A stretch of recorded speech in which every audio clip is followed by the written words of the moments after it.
something a little bit different here today because I've noticed that Instagram has a little bit of a harder time picking up on the live stream. So I'm got it open in another window. I'm trying to get it running. And I decided we would start about a minute early. So that way, when people tuned in at 11:05, the live stream would already be going. If you are watching this live right now, if you could let us know in comments, I'll probably repeat this one more time. We are live streaming right now on LinkedIn and YouTube. And my Instagram is giving me a little bit of a hiccup again. So I'm trying to troubleshoot this in the background. For those of you who use Restream, you'll know that you need to enter a stream key. And I found out from a friend that it has to be a unique stream key per show. And I think that's what the issue was. The stream key wasn't working. So bear with me here. Maxine will get this going in just a second. And it's saying, I'm just admiring everything that you do. I'm loving it. it's a little bit like piloting and co-piloting at the same time and entertaining the audience all along with it too.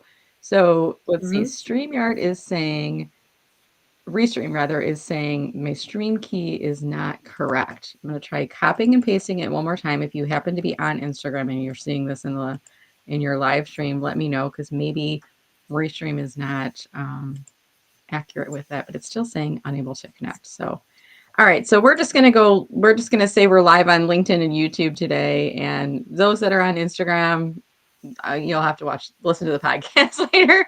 At any rate, I want to welcome all of you and thank you so much for watching. I see that the comments are starting to pop in from LinkedIn, which is always a good thing. Thank you all so much for coming in with us here today. We see Nancy Steinberg watching. We see Jamie. We see Lori. We see Misha watching. So delighted to see all of you. Thank you so much. This is like our mic tap moment, Maxine. If we were in a live conference, it would be I'm tapping on the mic and I'm saying, Misha, can you hear us in the back room? If so, wave. And she'd be like waving at us and letting us know. Welcome, So Nancy, Pamela, and Lori, and Jamie, and Misha. Thank you for joining. This is yeah, wonderful. a lot of great friends here in the room and some speaker friends as well, fellow members of Innovation Women who are joining us here today. I'm joined today by my good friend here, Maxine Legall, and we're talking today about cultivating a growth mindset. Now, Maxine, you and I met through Innovation Women, Yeah. and there might be some people in the audience that are watching and hearing from you for the very first time. So if you could, why don't you take a minute and tell us your name, what do you do, and who do you help? Absolutely. First of all, happy Thursday. And thank you so much, Brenda, for having me on the show. I really appreciate this. I have watched your work. I truly admire you. So this is a great honor. So it's great to be here once again. My name's Maxine Legall. I've been a member of Innovation Women for some time, but the beauty of that community is you get to meet awesome people like Brenda who help you do exactly what I'm going to do right now. My name is Maxine Legall. I'm CEO and founder of Thrive Inclusively. I am passionate about helping leaders and women reach their full potential. I'm also passionate about helping organizations cultivate healthy cultures that'll help their employees be retained, be productive, and live healthier and more fulfilling lives. And so a lot of what I do is coaching. So I'm a coach, I'm a speaker, and I'm a consultant. And so when I talk about consulting, I'm really working with organizations to move them along that journey. And when I'm working with individuals, it's really helping them to challenge their fixed mindset and move them to a growth mindset. And when I'm speaking, well, I just love speaking about those things and so much more, but really inspiring people to tap into their full potential. So that's That's really great. what I want to That share was about. going to be my question. What do you speak about? Because in innovation, when we always talk about what's our signature talk, and sometimes it's one topic and it changes and evolves over time. So thank you for answering the question before I even got a chance to ask it. I love that. Great introduction in there. All right, so we're going to jump right into the conversation here today, and I'm going to continue to keep our comments rolling up on screen. I'm seeing a few other comments that are rolling in, like, for example, from Pam Lippett. It says, hello, everyone. And I'm Pam Lippett. I help my parents empower and their voice and get ahead, but it's not showing up on screen for some reason. And I don't know why. And I think this might be a little restream hiccup that's happening. Mhm. So I'll keep LinkedIn open over to the side. Yeah. So if you see me looking over here, it's not because I'm not interested in you, Maxine. It's just I'm trying to see the comments over here. No, no offense taken. I'm fine. Yeah, we're good. So we're going to jump in here and we're talking today about cultivating a growth mindset. Now, there may be a few people when I invited them to come out to this topic, they may be familiar with, but not really sure what is a growth mindset. So what's your definition, would you say? So I've borrowed most of what I know from a woman named Carol Dweck. She wrote a book several years ago where she talks about a growth mindset. And so what I want to do is I'm gonna set it up like this. I want to give you the difference between a growth mindset and a fixed mindset, and that'll help you kind of understand the definition of what a growth mindset is. So someone with a fixed mindset, they're going to believe that they're only as good as about this much. They'll never get better.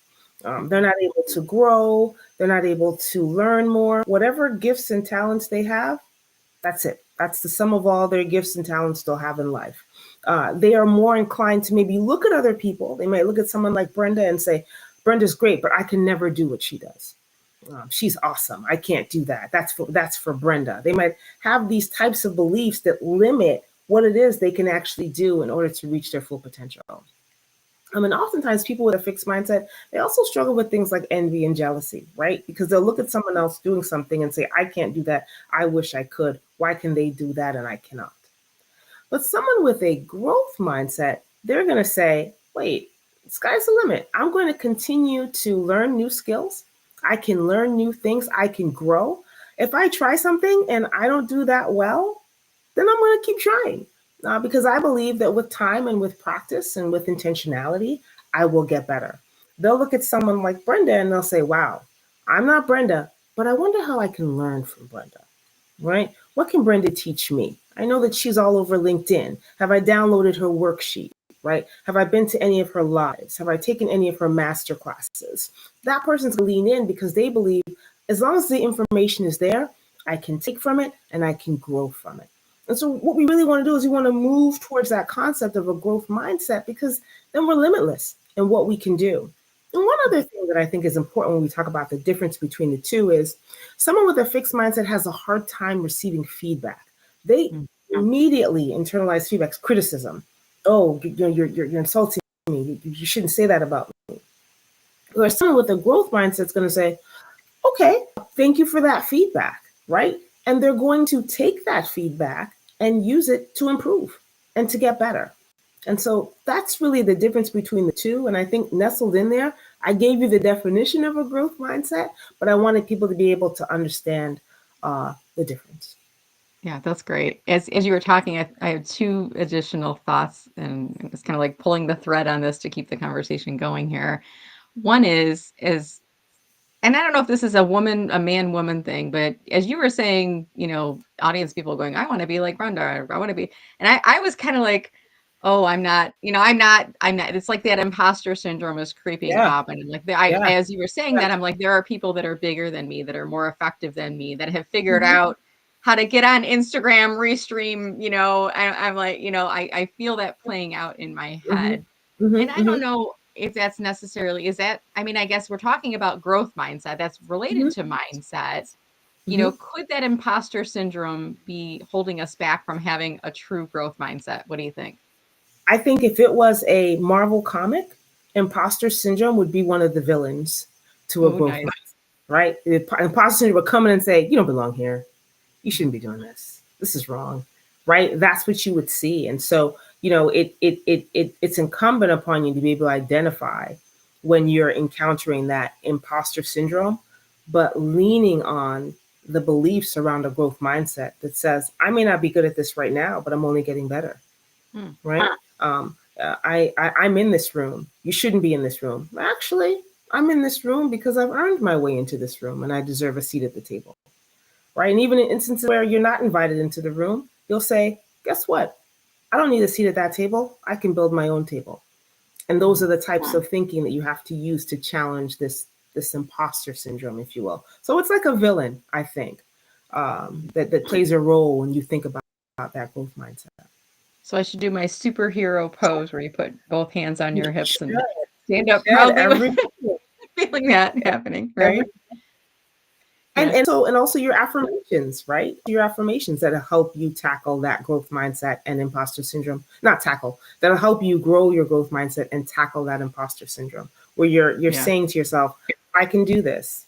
I'm ready. I prepared for this. This is my strength. These are the things that I can accomplish. We have to get into the habit of having those types of conversations with ourselves because oftentimes we don't. No, we don't. But it's the negative self-talk that we're doing to ourselves all the time.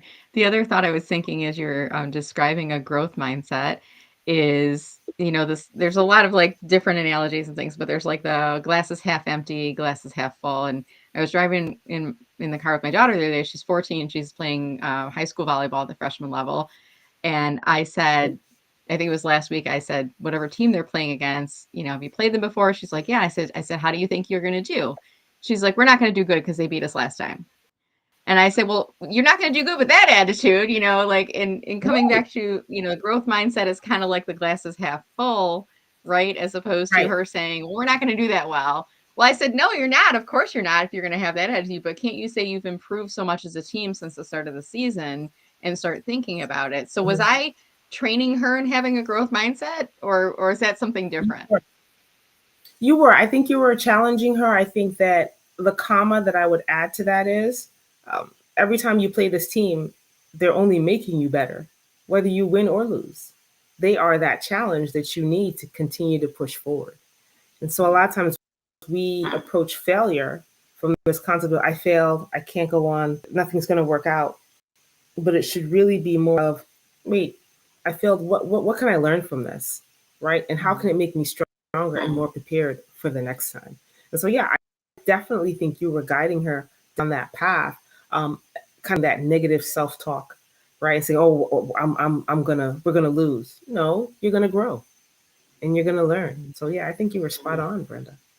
Yeah, and they held their own. They think at her level they played 3 games, so it's best of 3. So I think their team won the first game, the other one won the second, and the other one won the third. So they ended up, not winning the entire game series, but they did win a game in that. So I should have went back to her and said, "Aha! I told you I was right on this one. You've gotten better on it."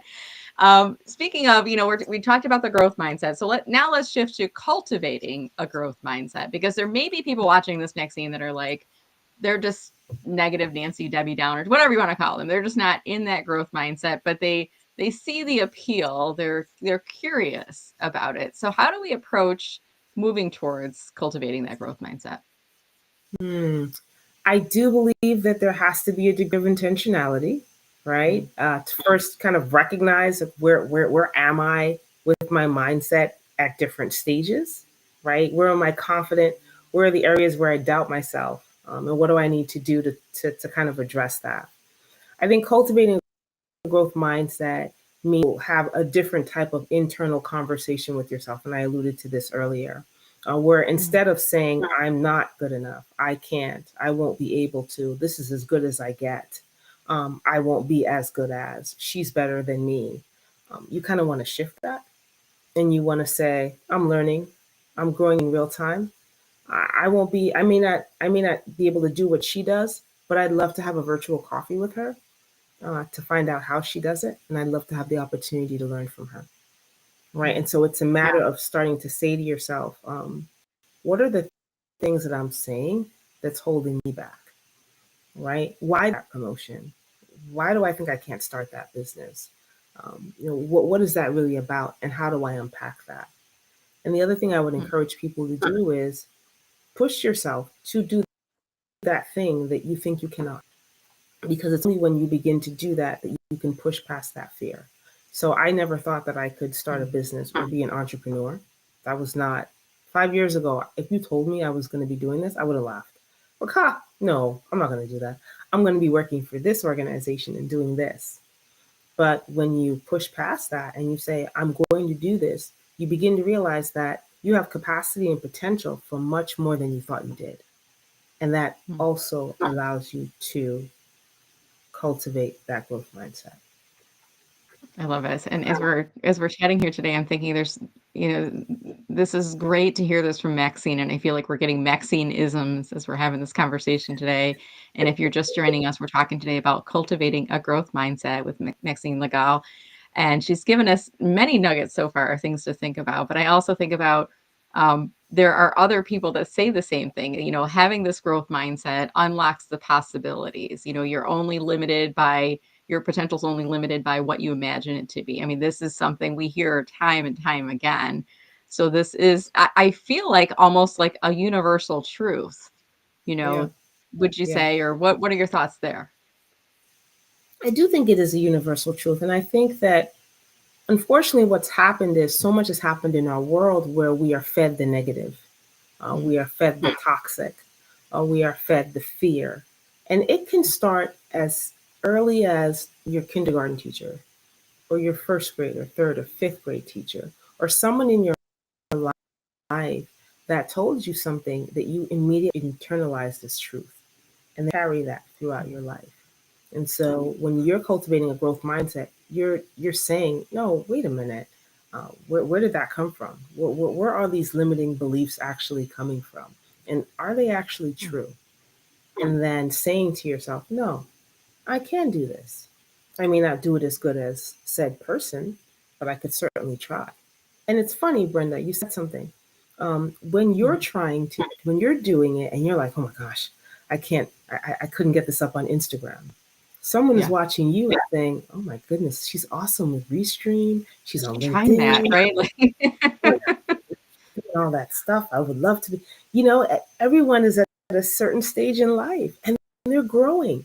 And the point is, you just don't want to stop. You want to continue to grow. Your only competition is you.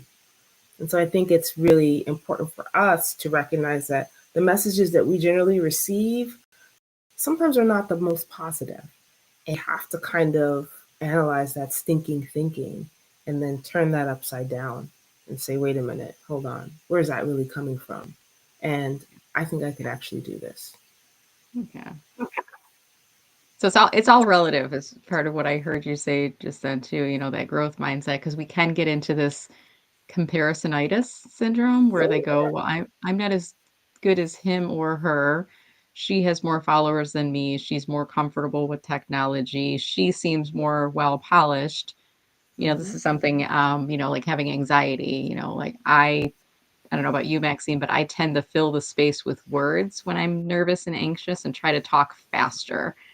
And other people might feel like they get frozen and they talk slower, or their brain just stops functioning altogether. And then we get into this, Right, we internalize, like, I think I'm talking faster to prove to them that I'm not nervous, that I know what I'm talking about, but it might come right. across in a different way. So any thoughts there? I mean, I think it goes back to some of the things we talk about at Innovation Women, where Yeah. you are, making an offer, or someone has asked you to do something or speak, and you have to state very plainly, this is the ask. And when you're done stating it, you're quiet. Whereas a lot of times we will continue talking. And so I agree with you. Absolutely. It's a matter of being able to kind of rest in that confidence, speak, and then sit back, Yeah. right? And let the silence have its way, so to speak. So yeah, I agree with you there. And the nervous talking, I've done that as well. And I have realized that the less I say in certain situations, the better it actually is. A Mm. mentor of mine said to me that when you're in that meeting and someone asks you that one question and it's charged and it's a tough question, she said, why are you rushing?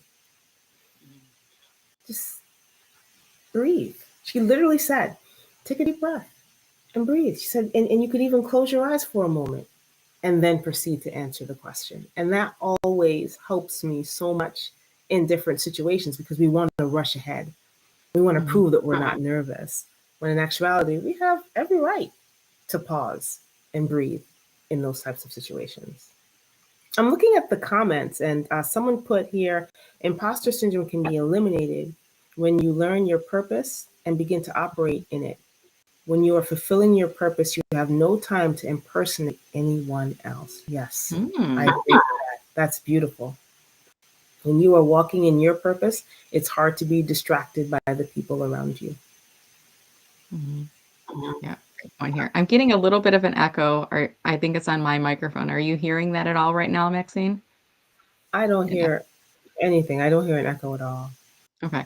It's probably just my laptop doing it, so I'm gonna pretend that I'm not hearing it. I'm gonna adopt a growth mindset for the rest of this interview and say everything is going right Instagram aside. I mean, I actually more of my audience and your audience, I believe, is probably on LinkedIn. YouTube, I always think about as a video library, so it'll be available to play back later. But what I'd like to do Yeah. now is, if it's okay with you, we're going to shift into some Q&A. And I did put a ticker up on screen, so if you're watching this, whether in live or in playback, you're going to see Q&A is next. Ask your questions and comments now. As I'm reading that off, Maxine, I'm buying a little bit of time because there's a little bit of a delay when we go live on Restream or any other platform. It's about 20 seconds or so from the time that I say the question to the time that people hear it. And some people might take a minute or two to think about their thoughts before they're drafting their question or comments that are going in. And by the way, if you're watching this, if you don't have a specific question, but you know Maxine, we'd love to hear a shout out. Maybe you can go into the comments and just say, I know Maxine from Innovation Women, here to support her. Or maybe you've seen Maxine speak at an event, or you're a client or just a friend or a connection. We'd love to hear from you. So don't feel like when I say Q&A is next, don't feel like it's only limited to questions. If you do have a question about cultivating a growth mindset, we certainly want to, give those questions to Maxine. But this is also our audience engagement portion of our show Yeah. here today. So Yeah. I'm going through the comments and I'm seeing there's one person that says LinkedIn user. And just so you know, that person that has a gray avatar that says LinkedIn user, it's either because your profile is set as private or you haven't enabled your third-party settings, so it's showing your photo on there. I'm going to go into the live stream comments later, and I'll comment back to that person to know, because a lot of times, Maxine, it's not because intentionally they're hiding themselves, it's because they unintentionally didn't, adopt a setting in there. Okay. And I can see here, if I go into the live stream, it's actually, I can see her name. So it's Shannon Scott, who works in real estate. So Shannon Scott is the person that we're not seeing up on screen there. All Okay. right. Okay. Oh, Shannon. We'll get it figured out for you, though. I see a couple other fellow Innovation Women members joining us here today. Pam Lippitt, Nancy Steinberg, Amisha Saffron, that are in there. And we did talk about this a little bit earlier, but do you want to tell people about Speaker Friend Fridays while we're waiting to see if any questions come in? I think that Speaker Friend Fridays is one of the best things. I learned how to be a podcast guest based on being on Speaker Friend. So every Friday, Innovation Women, thanks to Bobby, we have a Friday morning call, and it's a group of women who are speakers. And we come in and we just rapid fire have different questions around being a speaker, running a successful business. We talk about LinkedIn. We talk about TED Talks, how to put yourself out there, how to gain visibility. We have different speakers from different topics, different walks of life. And it really just gives you an opportunity to learn. It's a community for learning. And it's really helped me specifically because when I came on to Innovation Women, I had just started my business. I just started my company, and I was just hungry for more information. And I want to say that, it's interesting that you bring that up, Brenda. Another way that we always want to be able to cultivate that mindset is to have an attitude towards consistent and continuous learning. Not saying I cannot learn this or I already know this, but really coming with a mentality of humility. And I think that that's what growth, I think that that's what Innovation Women has been able to do for me, because I came into that community wanting to learn and wanting to grow. And that's exactly what has happened. And the beauty of it is the first few moments of it, the first like 10 or 15 minutes, Brenda, they let Yeah. you do your own 15-second introduction. introduction. They're quick. They're like 15 seconds. I used to hate those, but it was Yeah. one of the best things that they could do, because it gets you into the habit of being able to introduce yourself and to do it clearly and to do it comfortably and with confidence. And so, yeah, that's how I would describe Speaker Friend Fridays and Can I Innovation put you Women. on the spot and say, can you give us your 15-second introduction like you would do on a Speaker Friend Friday? Oh man, I was afraid you were going to do that. Okay, You knew it was let's coming from me. see if my investment has worked out. Let's see. Here we go. Hi, my name is Maxine Legall. I'm CEO and founder of Thrive Inclusively, and I'm passionate about helping individuals and organizations reach their full potential through coaching, consulting, and also through speaking and keynote speaking as well. That's the best I Great. could And get. I didn't use my timer, but I'm sure that was under 15 seconds. That felt to be like maybe 10 to 12. I don't know. I think. But let me ask you a follow-up question to that. How many times have you given that introduction so you've gotten comfortable? I mean, not one time, not even 5 times, probably dozens of times, right? Well, I didn't do it as well as I'd like to. I did okay, but you get into the habit of doing it a lot. It's good practice. And I think Mhm. it's good practice even if you're not a speaker or an entrepreneur. I think it's good practice even if you are someone who works in business, because you can get into the habit of being able to introduce yourself, strengths, and being able to do so confidently, making eye contact so that you're used to speaking. And so I've done it. I've done it a lot. You can never do it enough. And because we're talking about a growth mindset, the more you do it, the better you get at it. Right. And I want to just echo Jamie just put it up on screen. She said, that was amazing. I think that was amazing. If you hadn't said, I don't think I did it as good as I would have liked, I would not have thought that. I think sometimes we bring attention to, it's like when we get a compliment, and I think this might be more women than men. When we get a Yeah. compliment, we Yeah. immediately kind of discount it, or Right. downplay it, or it's Oh, not that great. I'm not that big. I'm not that exciting. stop. But there are many people that come into Innovation Women on Speaker Friend Fridays, and they'll come in and they'll be in the audience and they won't do their introduction. And sometimes Bobby will be like kind of, trying to get other people up on stage, and I'll raise my hand or I'll go into the comments and I'll say, if you've never done an introduction, try it, because it's a safe place to practice it. We're all here to support each other. And the more you practice it, the better you get at it. And now I see some comments and questions are starting to come in. And I saw one earlier from Pam, and I'm trying to find it in here. Let me just scroll. Let me start with hers. And Okay. she was, I'm gonna. Okay. go Go ahead. ahead. I saw Lori's. Where did you want to start? You can start with Lori's. Go ahead. Lori's is up on screen right now. Lori says, "Well, I do believe we experience imposter syndrome. I think that's largely untrue for what holds us back. I believe many women are aware of their inner critic, which triggers insecurities about embarrassing themselves or others. For cultivating a growth mindset and dealing with your inner critic, what steps or tricks do you have for quieting the inner critic?" So first thing, Lori, I totally understand what you're saying. I believe that, yes, many women are aware of their inner critic. And I think that many women may not be. They might accept that voice as truth. I also believe that while they're aware of it, they may have a hard time tackling it. I think in certain settings, imposter syndrome does hold people back, because in those rooms, they're not going to be their full potential or their full self, because they're afraid, because they don't feel comfortable in those settings. But I receive what you're saying. And then when you move to your question, for cultivating a growth mindset and dealing with your inner critic, what steps or tricks you have for quieting that inner critic? I don't know. I think that the other thing I want to point out is the inner critic may never go away. All right. We Mm-hmm. may never fully lose that inner critic. It's a matter of being able to quiet or manage it. And so, some of the things that I recommend to the people that I coach, and what I typically say when I'm speaking, is this. First of all, be able to identify who's saying this, where this is coming from. Understand that the root of your inner critic, as I mentioned earlier, might be someone who said something to you along the course of your educational experience when you were younger. It could be someone who was critical of you when you were growing up.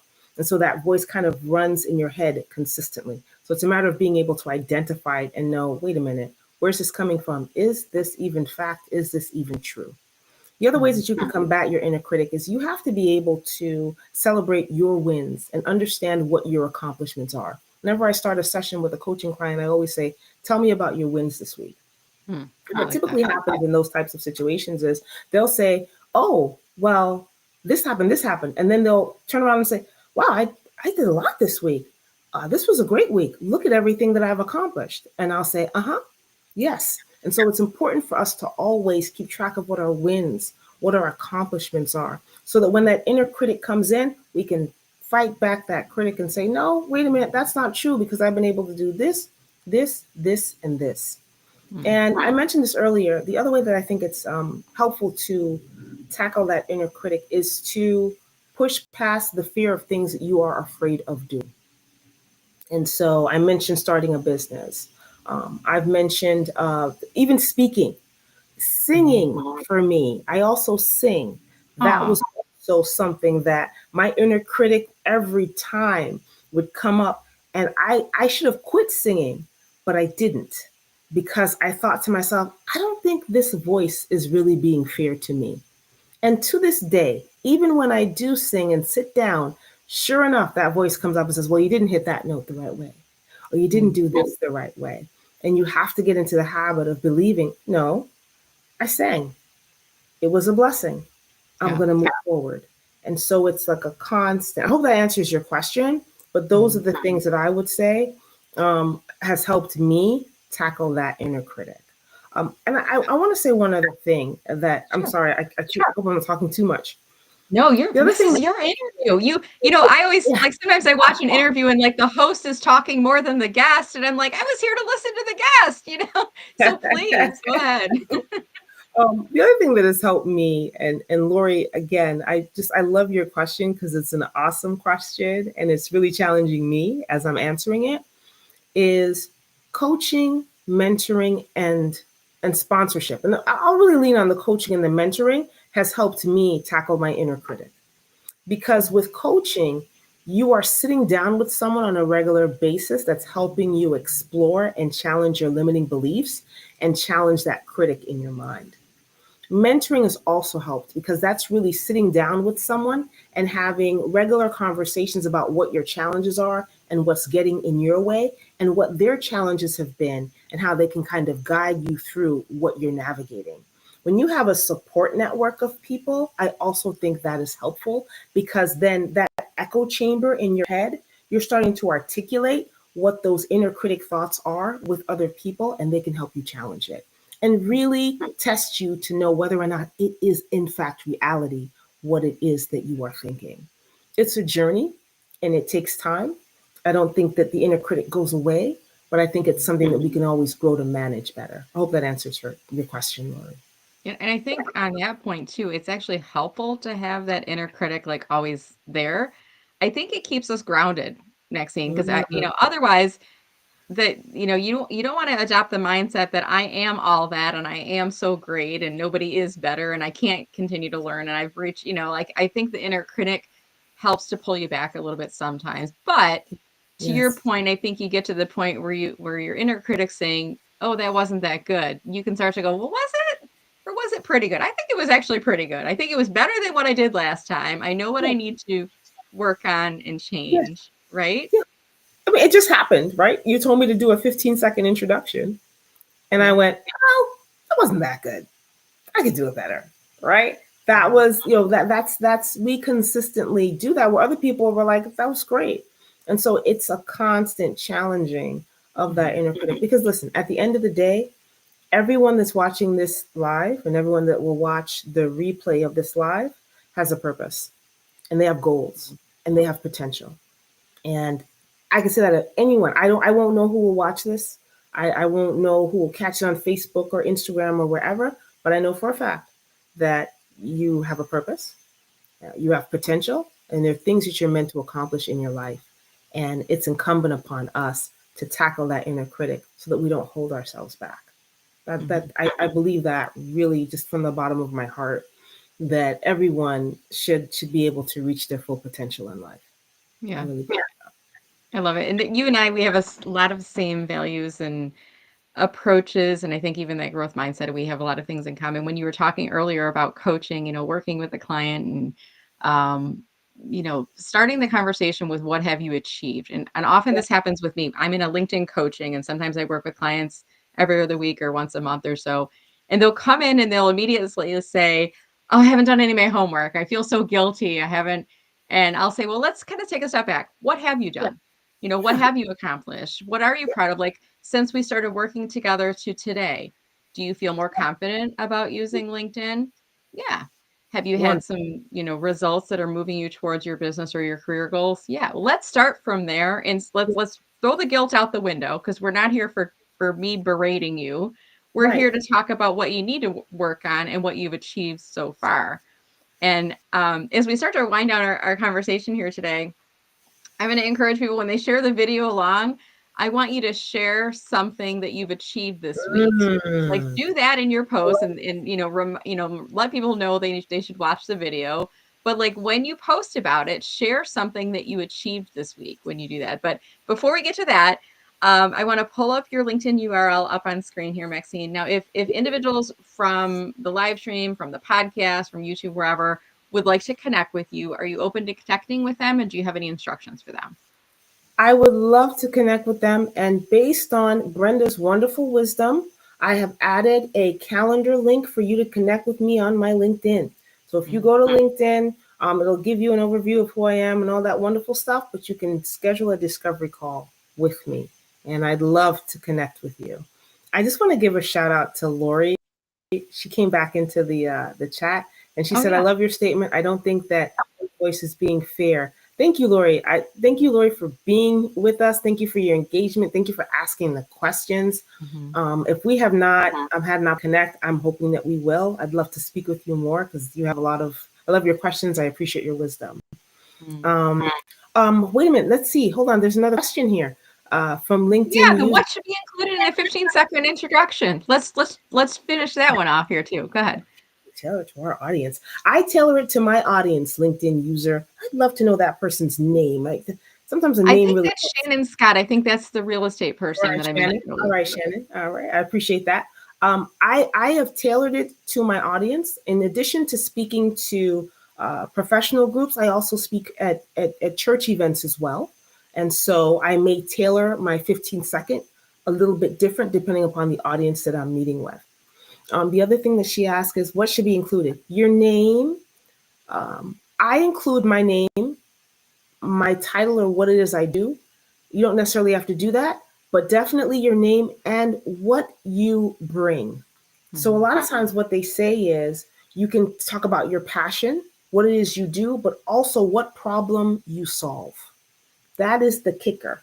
And so when you say, my name is Shannon, right? I'm currently you might say what you do, and I help entrepreneurs, I help women, I help organizations, I help individuals. You got to let them know that, hey, this is a problem and this is how I can solve it. I think that's also important when you do a 15-second. But what are your thoughts, Brenda? Because I know that One other thing.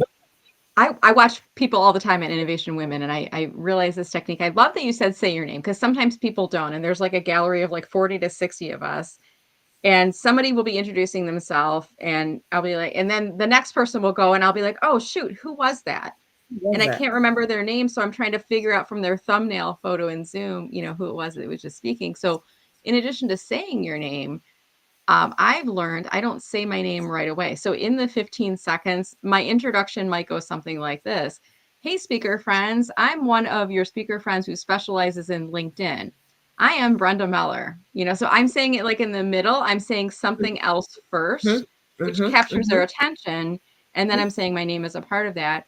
And I love your approach of tailoring it for the audience, but I always like to do something that's a little bit entertaining or a little bit different. Like, have sometimes you hear these introductions and they seem bored with their own introduction. Like you can hear their tones like, I'm Brenda Meller and I do LinkedIn coaching and I've been doing it for about 15 years. And if you ever, as opposed to saying, I have this awesome program called Marketing with Meller. We've got an open house next week. You got to come check it out. We are going to have so much fun. You could tell how the energy just changed so much. And by the way, I do have an open house next week. I'll put the comments in the link in the chat. But I think that's important with the 15-second introduction. You should enjoy giving it. You should bring that. It's almost like stage energy. If that makes sense, Maxine. Like when you're speaking on stage, you're at a higher level of energy as opposed to talking to someone, right? I agree. I wholeheartedly. And thank you for that. I'm going to try that on Friday. I appreciate that. I'll be looking for it. All right. And then if people are interested in working with you, so you have a website, thriveinclusively.com. Give us an overview of the different offerings and services that you have. So what I always like to share with people is that I'm a coach, I'm a consultant, and I'm a speaker. And so one of the things that I'm going to be speaking on, I'm actually going to be working with an organization in November. I'm coming in to really help talk to them about limiting mindsets, imposter syndrome, and growth mindset. So those are things that I speak on. I'm also a certified patient experience professional. And so I've worked in healthcare for many years where I helped organizations cultivate cultures that allowed patients to come in and have a good experience receiving care, but also cultivating cultures where employees were also having a good experience. And so a lot of my work focuses on cultural transformation. what are the things that we need to do within an organization that allows that culture to thrive. And so that's what I do as a consultant. That's what I come in and I may speak to different groups, but I'm also a Mhm. coach. And what I love about coaching is really meeting with women, and a lot of my clients are actually women, and I really help them kind of unpack and address what their limiting mindsets might be and where they see themselves, right? What are their goals? What do they want to step into? And so if you Mhm. were to go to my mindset, if you were to if you were to go to my website, you would see coach, which I've spoken about. You would see what I offer as a speaker and also what I do as a consultant. So I hope that answers the question. That's great. Well, thank you for that. So again, thriveinclusively.com is her website, or you can connect with her on LinkedIn. And any final comments for us, Maxine, on cultivating a growth mindset before we wrap up? I really want to let everyone know that this is a journey, it's not a destination. Every day we are growing and learning more about ourselves. So if you came on and said, I don't have a growth mindset, and you're in panic mode, that's not where you start. You start with, I have so much potential and so many areas and so many things that I can grow and learn in. Let me lean in. Let me take an audit or an assessment of what I'm telling myself and what I'm believing about myself. And let me really move towards believing that I can learn, I can grow, I can succeed, I can receive feedback and turn it around and operationalize it for my success. I want you to really start there. And know that, again, and I said it before, and I don't want to sound like a broken record, but I think it's worth repeating. All of us have a purpose, all of us have a calling, and it's really us walking in that and not being afraid of it and not believing that inner critic who may never leave, but not believing that inner critic and really pushing forward to reach our full potential. Yeah. That's what I'm to share with everyone. Love it. Great advice. Well, I'm going to be listening to this again. I convert this to a podcast later, and I love it when I convert to a podcast because I listen to the whole show again. So when you're hosting, we talked about this at the beginning. You're hosting, you're co-hosting, you're entertaining, you're engaging, and I get most of the conversation. But I always find when I watch the playback, I pick up new tips. I'm like, oh, I missed that she said that point. So many great gems that you shared along with us here today, Maxine. And I will see you on Speakerphone Friday. It sounds like tomorrow too. You will. And just shout out to everyone in the chat: Pamela, Lori, Shannon, Jamie, Misha. Thanks for being with us today. All right. Thank you all so much. And by the way, I've just put a ticker up on screen. As soon as you're done watching this video, if you're watching us here on LinkedIn, if you have not yet posted this week, this month, or even this year, no time like the present, there'll be a little share icon at the bottom of the video. It looks like a little paper airplane. Just click on that, and then you can share the video as a post and tag Maxine and myself in the post when you do so. You use the @ sign to tag us in there. We'll get notified. And again, I want you to share an accomplishment from this week, some success that you've had this week. It can be a big success or a small success. It doesn't need to be, a huge thing. It can be, I did a to-do list finally this week. It can be something small that's inside there, but I do want to encourage you to share it along. So with that said, thank you again for watching. And Maxine, I will see you tomorrow. Take care, everyone. Thank you. Bye-bye. Take care, everyone. Be well.